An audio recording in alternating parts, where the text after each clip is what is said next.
जय मसीह की सबको। सो परमेश्वर का धन्यवाद हो आज एक बार फिर से सुंदर समय के लिए, और परमेश्वर के अति सुंदर नाम की स्तुति महिमा हो। और मेरे प्रियो, जाने वचन की सच्चाई चैनल की एक और नई वीडियो में आप सभी का स्वागत है। और मैं विनती करना चाहता हूं कि आप थंबनेल देखकर किसी भी नतीजे पर जल्दी ना पहुंचे, इनका कैसे फ़ोटो डाल दिया ये वो करके। सबसे पहले बात को सुने कि सामने वाला अगर इन चीज़ों को सामने रखा है तो क्यों रखा है, इसका मकसद क्या है करके। मेरे प्रियो, आज का जो टॉपिक है बहुत ही इंटरेस्टिंग और महत्वपूर्ण होने वाला है। थंबनेल आपने देखा कि आज के मसीह जगत का हाल या मसीह दुनिया का हाल आज के फिल्मी सितारों के जैसा। इसके पीछे की वजह क्या है, मैं आपके सामने खुल के बात करूंगा। कल मैं एक न्यूज़ देख रहा था यूट्यूब पर कि किसी हीरो का तलाक होने के लिए जा रहा है, और उस मुद्दे को मीडिया के द्वारा कई दिनों से उछाला जा रहा है, ये हो जाएगा वो हो जाएगा करके। मतलब तो मैं यहाँ पर आपको ये तो नहीं कहूँगा कि मुझे प्रभु के आत्मा ने कहा, लेकिन मुझे उस न्यूज़ को देखकर काफ़ी समय सोच विचार करने के बाद जो वहाँ से सीख मिली, वो सीख क्या थी मैं आपके बीच में रखना चाहता हूँ। कि ये जो हीरो या हीरोइन है करके, मेरे प्रियो, पिक्चरों के अंदर लोगों के अंदर की भावनाओं को जगाकर कई जगह में तो रुला भी देते हैं कि वाकया कितनी सत्य चीज़ को इन लोगों ने दिखाया। कई पिक्चरों में ये देशभक्ति, और कईयों के अंदर तो गरीबों के लिए खड़े होना, उनके लिए आवाज़ उठाना। और मेरे प्रियो, एक लास्ट में बात बोलकर मुझे दुख लगता है कि अपने आप को ऐसा प्रकट करना कि हमारे जैसा लड़के लड़की को कोई सच्चा प्यार कर ही नहीं सकता, हम जान देने तक भी तैयार हो सकते हैं। लेकिन मेरे प्रियो, वो एक ड्रामा है, एक छलावा, एक धोखा।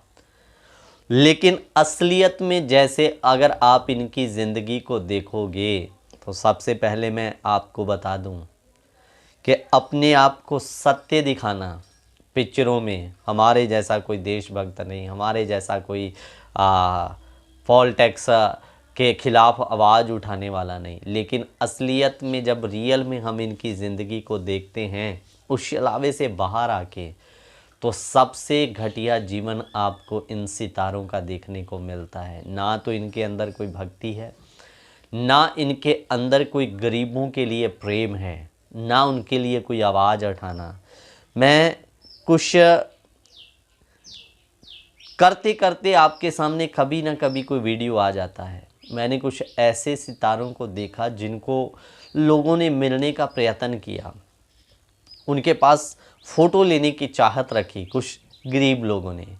तो मेरे प्रियो, उनको फ़ोटो लेने नहीं दिया। कई हीरोओं ने उनको धक्का दे के परे कर दिया, और कुछ लोगों ने तो अगर उनके साथ फ़ोटो खिंचाने के लिए ऐसे उनकी कमर में हाथ रख दिया तो उनके हाथ को पटक दिया गया। मेरे अजीज़ों, ये है असल में रियल लाइफ। पिक्चरों में ड्रामा दिखाने के लिए हमारे जैसा देशभक्त कोई नहीं, लोगों के हित की बात करने वाला कोई नहीं, लेकिन रियल में असली विलन आप इन्हीं को देखोगे मेरे अजीज़ों। फिर दूसरी बात मैं आपको बता दूं कि जैसे आप देख रहे हो कि ये लोग प्यार के लिए ड्रामे के अंदर जान दे देते हैं, लड़ाइयाँ करते हैं, बहुत कुछ करते हैं, लेकिन रियल लाइफ में अगर आप इनकी ज़िंदगी को देखेंगे तो एक पत्नी पर सीमित नहीं है।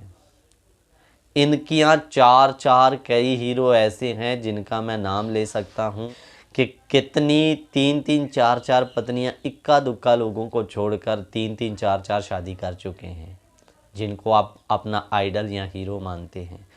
इनको देखकर आप इन सब चीज़ों में फंसें, और आज वही रियल लाइफ में उन ड्रामों के साथ उनकी ज़िंदगी का कोई नाता ही नहीं है।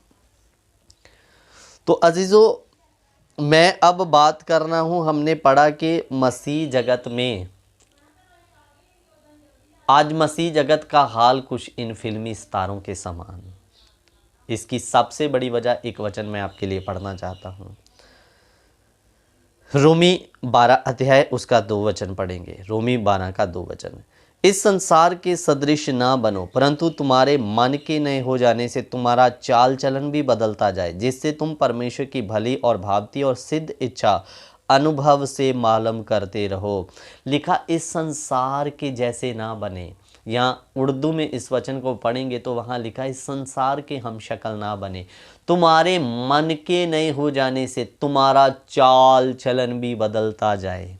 मेरे प्रियो, अब इस वचन को लेने का हमारा उद्देश्य क्या है?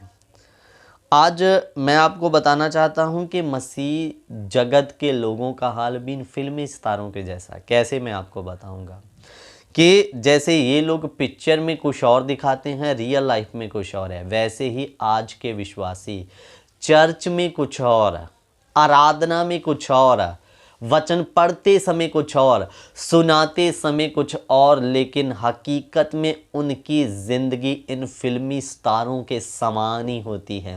जैसे इनके अंदर कोई बदलाव नहीं, लोगों को जो दिखाना था दिखा दिया, जो सबक देना था दे दिया, लेकिन रियल में जैसे इनके अंदर कोई बदलाव नहीं, वैसे ही आज के मसीहों के अंदर कोई बदलाव नहीं होता।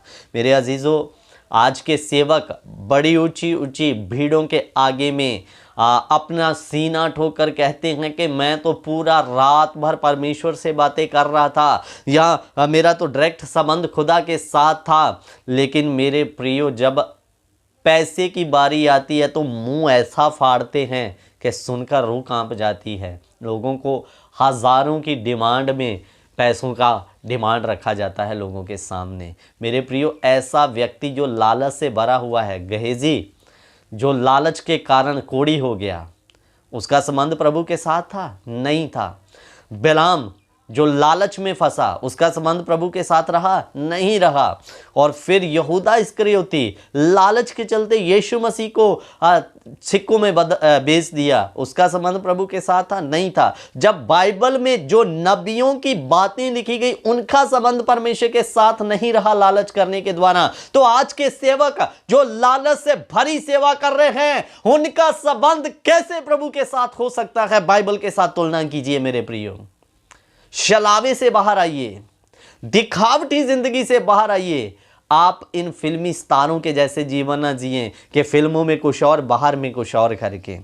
तो मेरे अजीजों, अगर आपका जीवन मसीह में आने के बाद अभी तक नहीं बदला तो आप धोखे में जी रहे हैं। आप केवल चर्च जा रहे हैं, आराधना कर रहे हैं, वचन सुना रहे हैं, वचन पढ़ रहे हैं, लेकिन प्रभु का आपकी ज़िंदगी में कोई काम है ही नहीं। आप सिर्फ और सिर्फ उन सितारों के समान लोगों को धोखा दे रहे हैं और अपने आप को धोखा दे रहे हैं। मेरे प्रियो, आज शैतान ने आराधना को भी एक मनोरंजन करने का स्थान बना दिया। मेरे अजीज़ों, लोग परमेश्वर से बातें करने नहीं जाते हैं। शरीर को प्रसन्न करने वाली आराधना, नाचने और कूदने और हल्ला और सीटियां बजा के घरों को आ जाते हैं और अपने आप को शलावे में रखते हैं, धोखे में रखते हैं, हमने तो आराधना किया करके। मेरे प्रियो, जिस आराधना से आपका संपर्क ही आपके परमेश्वर के साथ नहीं हुआ, आपकी बात ही आपके खुदा के साथ नहीं हुई, तो ऐसी आराधना का करना व्यर्थ है। आत्मा और सच्चाई से प्रभु के साथ जुड़ें। तो मेरे अजीज़ों, ऐसी और कितनी चीज़ें हैं। वचन में लिखा, इस संसार के जैसे ना बने। जिस दिन तुम्हारे अंदर वचन का बीज आया तो तुम्हारा मन नया हो गया। अब वचन का बीज अंदर आ गया, मन नया हो गया, तो इसके आने से आपका चाल चलन में बदलाव आना चाहिए, आपके बोल पानी में बदलाव आना चाहिए, आपके देखने में बदलाव आना चाहिए, आपकी ज़िंदगी में यीशु लोगों को नज़र आना है। तब फ़ायदा है मेरे अजीज़ों। जो आप बोलते हैं, जो आप सुनते हैं, वो आपके ज़िंदगियों में दिखना चाहिए आत्मिक जगत में। मेरे प्रियो, तो इसलिए विषय काफ़ी लंबा हो रहा है, बातें और भी बहुत सारी थी। तो अपने आप को इन फिल्मी स्टारों के समान धोखा ना दे, इनके जैसी ज़िंदगी ना बनाएं कि जो पिक्चर में कुछ और दिखाते हैं लेकिन रियल लाइफ इनकी बिल्कुल उससे परे है। तो ऐसे विश्वासी ना बने कि जो दिखावे के लिए तो लोगों को बड़ा कुछ दिखा रहे हैं, लेकिन रियल में आप कुछ और ना बने। जो वचन कहता है आपको वैसे बनना है। सो प्रभु इन वचनों के द्वारा आपको आशीष दे। अगर मैसेज अच्छा लगा तो ज़रूर कमेंट बॉक्स में लिखें, अपनी राय रखें, और अगर नॉलेज मिली तो दूसरों तक साझा करें। जय मसीह की। आशीष दे परमेश्वर आप सभी को।